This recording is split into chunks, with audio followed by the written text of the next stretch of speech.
What up, everybody, and welcome back to Wilson Sports here on YouTube. And man, do we have a fun episode coming at you today. We're going to be talking about the best and the worst case scenarios for Nebraska this season. How does it happen? What wins need to happen? Do people get hurt, et cetera, et cetera? So it's going to be a lot of fun. We're going to break it down in detail. And if you stick around till the end, I'm going to give you an update on the content that you can expect during the football season and during the rest of the offseason, along with a thank you for 300 subscribers. But that'll be at the end of the video. But let's get into it. I want to start off. Let's start off with the best case scenario for Nebraska this year. And this might shock a lot of people, but I got to go 8-4. I think 8-4 is the best case scenario. And real quick, we're going to run through the wins that I think are going to happen and the losses. In this best case scenario, you win against Colorado. You beat the two non-con teams, Louisiana Tech and Northern Illinois. Beat Northwestern, you beat Purdue, you beat Iowa, you beat Michigan State at Michigan State, and then you beat Maryland. With losses coming to Illinois, who is my pick to be the Big Ten West champion. Wisconsin, who I think is going to come second in the Big Ten West. Minnesota, who I think is going to come third in the Big Ten West. And, of course, who we play week 1. And then Michigan, who I think is going to go to the college football playoffs. So, yeah, that in my opinion, that is the best case scenario for us. I know a lot of people could say 9-3 or 10-2. I still think that the roster is not good enough to get it there. And I haven't seen it. We haven't seen that happen in a very long time. So I don't even feel good about saying it's a possibility. You win games in college football for one of two reasons. Okay. You either win games because one talent. You're way more talented than this team. It's like Nebraska playing North Dakota. Like, you could put a snail at head coach and you're going to win that football game. Or, and this more in college football, this is the reason teams win more is because of coaching. Whether that's in-game coaching, adjustments, or just straight up discipline that comes with practices every single week. And when you play against Illinois, I think not only is Illinois more talented than us in almost every department, especially on their defense and their O-line, I think they're a better coach team than us. And not to say Rhule is a bad coach, because I know a lot of people will jump there, oh, you think Matt Rhule's a bad coach? I think Matt Rhule's a heck of a coach. But let's put some respect on Brett Bielema's name. And we also have to understand that Matt Rhule is inheriting a very sloppy football team. That's not going to correct itself, within 1 year. It's still going to be a pretty undisciplined team, no matter what. So I think Illinois wins that game. Wisconsin for the exact same reason. I think they're more talented than us. I think that Luke Fickell is inheriting a situation that's a lot more disciplined in Paul Chryst. With Minnesota, I do not think Minnesota is more talented than us. However, I trust what PJ Fleck's doing, and I think that them playing at home is the reason they beat us. And then Michigan, obviously, that's no. So that's my explanation there. But let's get into what needs to happen for us to go 8-4 this year. And that would be a heck of a year. That'd be amazing. Can you imagine if Matt Rhule went 8-4 and the hype going into 2024 with USC and UCLA? Can you imagine all the hype that would be put on Nebraska? It'd be great. But let's just talk about what needs to happen for us to go 8-4. Number one, and this is the biggest key this entire year, I keep reiterating it over and over again. Jeff Sims needs to stay healthy and play all 12 games. If Jeff Sims goes down at all during the season and misses an extended period of time, we suck. We are in a terrible spot. I talked about it in my quarterback video. I do not trust nor Chubba Purdy nor Heinrich Haarberg to run this offense. We know what they are as prospects. Chubba Purdy was abysmal last year, and Heinrich Haarberg didn't even play. Like, if Chubba Purdy was that bad, can you imagine how bad Heinrich Haarberg would be? A guy who can't even learn the playbook very well. So I think if Jeff Sims goes down, we could lose to any team we play. Literally any team. We could lose to Louisiana Tech. I strongly believe that, because that's how much of an X factor he is in this offense. There is a reason he was our number one target, the second Rhule guy here in the transfer portal. He is going to command this offense. The offense runs around him. So that's the first key, and that's number one. That's the most important thing. Number two is a consistent running game. This is big. I love the running back room, but it's going to come with the O-line. and this goes hand in hand with my third point, the O-line is going to need to show some improvement. We saw some improvement at the end of the year. We're going to need that to continue. And I like our starting five. I mean, the right side of the line isn't good, but you got Ben Scott, you got Norton Newelly, you got Teddy Prohaska. I really, really like that three.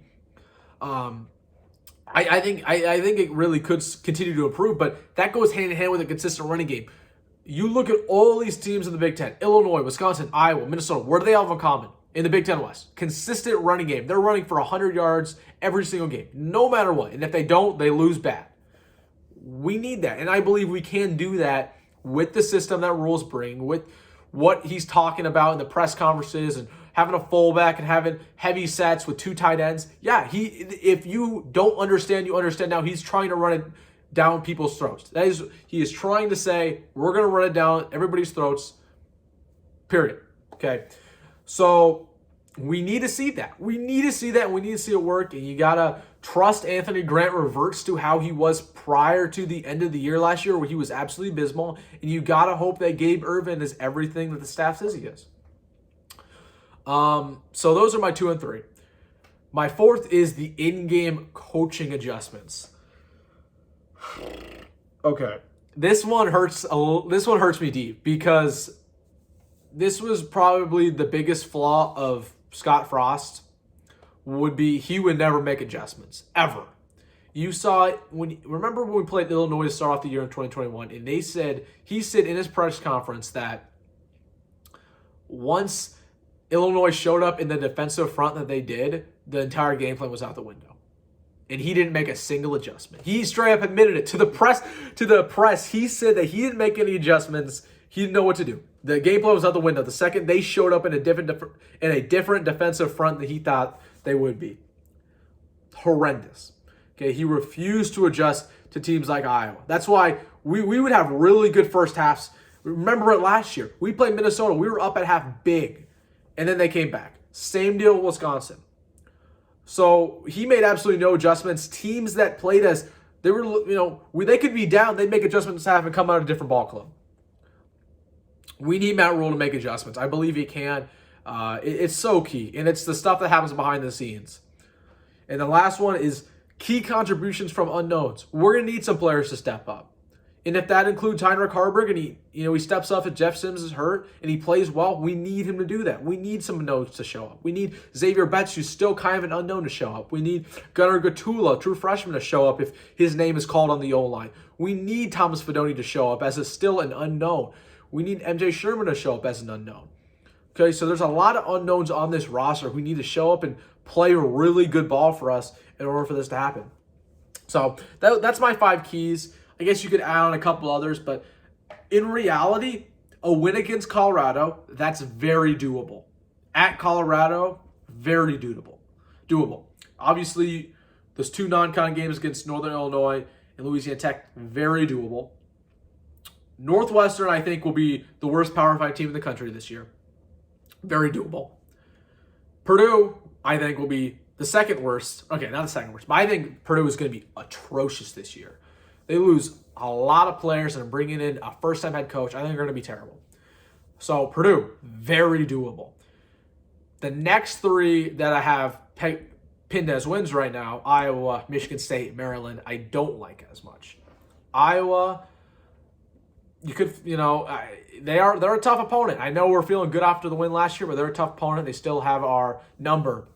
Michigan State, I think Michigan State's going to be bad this year. The fact that we're playing them at East Lansing changes something. And don't get me wrong. Since we've joined the Big Ten, we've owned Michigan State. I couldn't tell you the record. I think it's like 5-2 since we joined the Big Ten. I mean, we've owned Michigan State. And granted, that was when Michigan State was really good with Mike D'Antoni. And we were owning them. So I'm not scared of East Lansing. I just don't like playing away, knowing what happened last time we did that in 2021 and how we crumbled. So that's a hard game. And then Maryland's coming to Lincoln. And Maryland's a good team. Maryland is a team I could see 8-9 wins this year. But I think all those wins are very doable as well. So that's best case scenario, 8-4. Now here is the worst case scenario. And I don't think this should surprise anybody, but it's 3-9. Just given that we were pretty close to being 3-9 last year. We were 3-9 the year before. Yeah, 3-9 is the worst case scenario this year.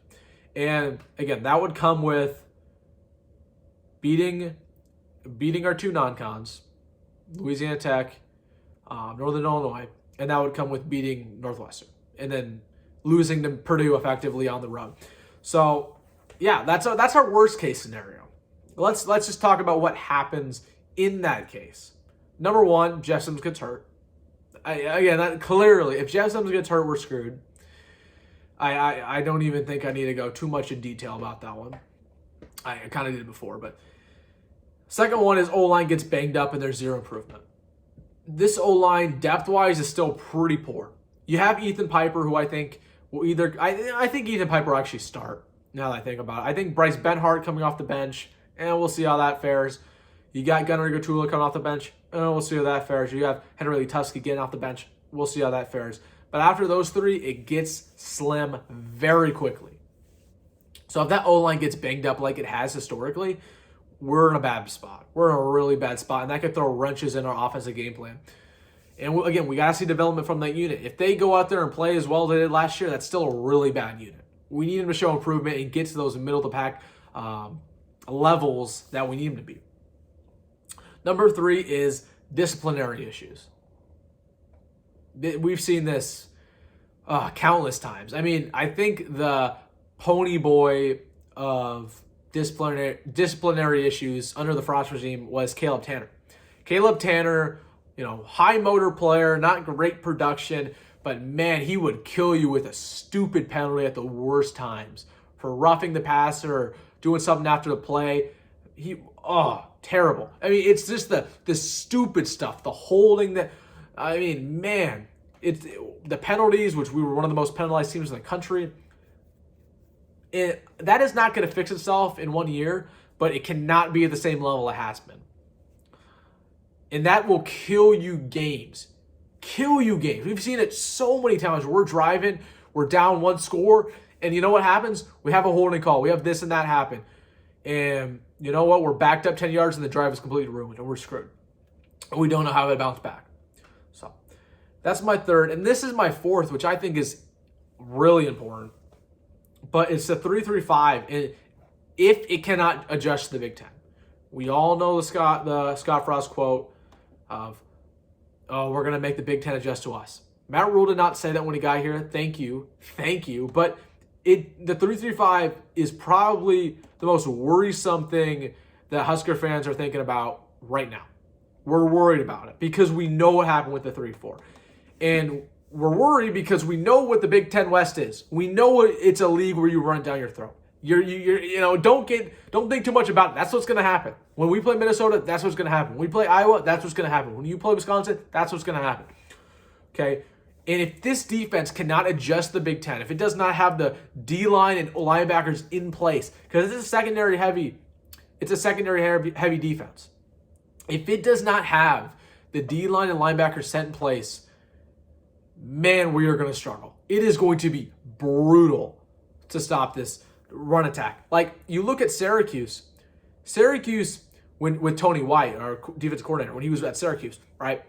They had one of the best secondaries every year. You see them play against Clemson, though. When they played against Clemson, oh my goodness, they got killed in the run game. It wasn't even fair. That is what worries me with Tony White. And I talked about when he got hired. He is not a good run-stopping defensive coordinator. If he cannot adjust to the run of the Big Ten, we are going to be in a very bad spot. Really bad spot. So that is my last one. And I mean, there's a couple other that you could just throw out there in the worst case scenario that we've seen. Kicking. Okay, Tristan Alvano starts as a true freshman. He's not good. Special teams kills you, man.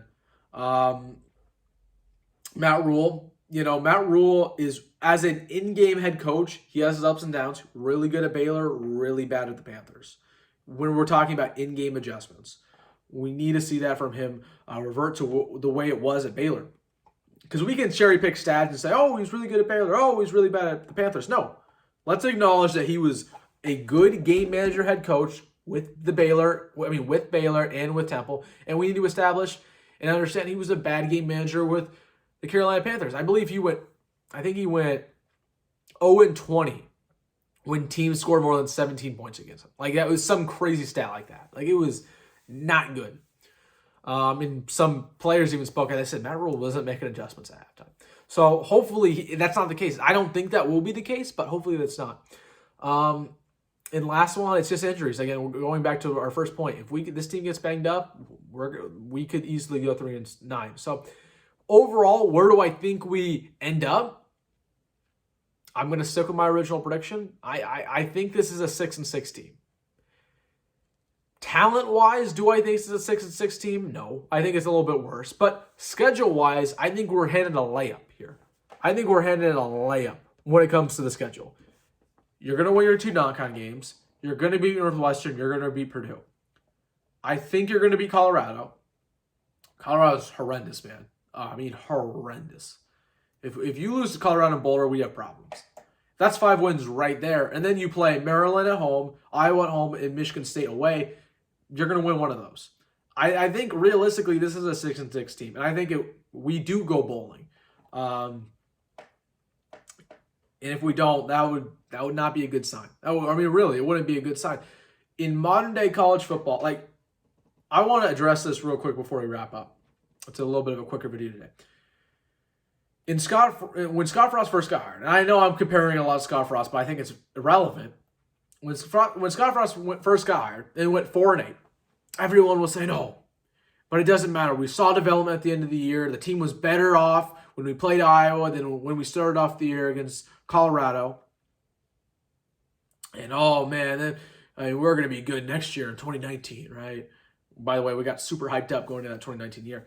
But in modern day college football, it doesn't work like that. With the transfer portal, you can get good as a first-year head coach and really change a program. You really can. We saw it with Duke last year. They were really good last year. With a first-year head coach, I think they won 8 or 9 games. Duke, of all schools. It seems like every year we see that where there's at least 1 or 2 schools who has a first-year head coach and they just change everything and win a bunch of games. So let's say Matt Rhule does go 4-8. I do not want to hear, "Oh, but the team got better at the end of the year. Oh, we saw improvement." It doesn't matter, okay? It doesn't matter, because what does matter, in fact, is the wins and losses. And it's the same way. Like, if we saw, if we went 8-4, for example, and we barely got a win against Iowa and we looked really bad, and we barely got a win against Maryland and we looked really bad, I don't care. We went 8-4. Like, seriously. Because if you're willing out those wins, that speaks more about your club than how you actually perform. Iowa looks awful most of their games. They can look incompetent as they want from an offensive standpoint, and they will still find a way to beat you. And people can talk whatever crap they want about Iowa, but they're still sitting there at the end of the year with a 9-3 record, and they're going to a really good bowl game. Every single year. So, would you rather be that Iowa team who looks bad but gets wins? Or would you rather be, a Scott Frost team that looks good and plays really hard and, all these games are single digits but lose a bunch of games? Because I'm just preparing myself for if Matt Rhule, in fact, misses out on a bowl game and all these people talking, "Oh, but we improved." It doesn't matter. Because what matters is the wins and losses. And he doesn't get a first-year grace period. He really doesn't. Not in modern-day college football. But thankfully, I have faith in Matt Rhule, and I think he won't need it. I think we're going to go 6-6. So, yeah, that's my best and worst case scenario. Which is more likely to happen than the other? Probably the 3-9. Probably. Like, that's just the way Nebraska football's been the last, 9 years of my life. So, yeah, that is more realistic to happen. Not to say 8-4 isn't realistic, but both are worst and best case scenarios. I don't see us being any worse than 3-9, and I don't see us being any better than 8-4. Not to say that 8-4 is bad. 8-4 is really good and would make me stoked about the 2024 season. So, yeah, man, that is my video talking about the best and worst case scenarios. If you disagree or agree with me, let me know in the comment section below. If you want to have a conversation about a point I made, let me know as well. But let's get into real quick a content update for what we can expect going into the year. So we're going to make videos about Big Ten Media Days coming up real quick. We're just going to talk about the players that are going down, what they're saying, what Matt Rhule said. I'm just going to break that down, recap it. Fall ball updates are going to start popping up on this channel once that gets underway. And then once the season gets close, we're going to have pregame videos, breaking down the game, breaking down our opponents, what I think the final score is, all that stuff, betting lines, you know it. Post-game videos as well. That'll be coming out an hour, 2 hours after the video. We might even have live streams, which I'm really trying to work on. Hopefully we can. I think that'd be awesome. So that's something that you can watch out for. And we're going to have midweek videos also, just breaking down college football, breaking down Nebraska and where everything shakes up with the rest of the Big Ten. I think it's going to be awesome. The only thing I want to mention, I think, because I attend every single Nebraska home game, almost every single one. So if we do have a home game, more likely than not, you won't see a video of post-game until, like, I'd say 5 or 6 hours afterwards, which will be fine. But probably won't be a live stream until the day after. But yeah, that's what I'm trying to work on. That's what you can expect content-wise. And again, we're going to have recruiting updates and all that like we normally do. But man, yep, there it is. And one last thing before I go. Thank you. Thank you to everybody who's watched, liked, commented, anything, subscribed, because we hit 300 subscribers the other day. I made a quick shorts about it, short video on my shorts page. But I was just thanking everybody. Again, it really is an accomplishment I take seriously. I put a lot of work in behind the scenes. You know, people think I might just, put my phone up here and start recording and talking randomly. Like, no, like I put a lot of work in. I do my research before every video. Right here, on my left, you might see me looking over here. I have all my notes here that I'm going to talk about. And usually it's about a page long on Google Docs, just going over everything that I'm going to talk about in this video. So there is a lot of work behind the scenes, plus thumbnails and all that. So it's fun doing this. It is some work, but I love the community aspect of it. I love the comments that you guys have. I love just the Husker Nation and all the support I've got. So thank you guys so much, man. It means a lot to me. We're trying to get to 500, and then obviously the ultimate goal being 1,000. That would be great. Hopefully we get some growth this year. But again, thank you to everybody who's watched, commented. It really helps me out more than you'd even believe. Like, you might just think, oh, a like on a video, but that like on a video means that 2-3 more people see the video on their recommended page. So it just means a lot. So thank you guys once again for that. But as always, go Big Red. Can't wait for this year. Hope you enjoy the video and go Big Red.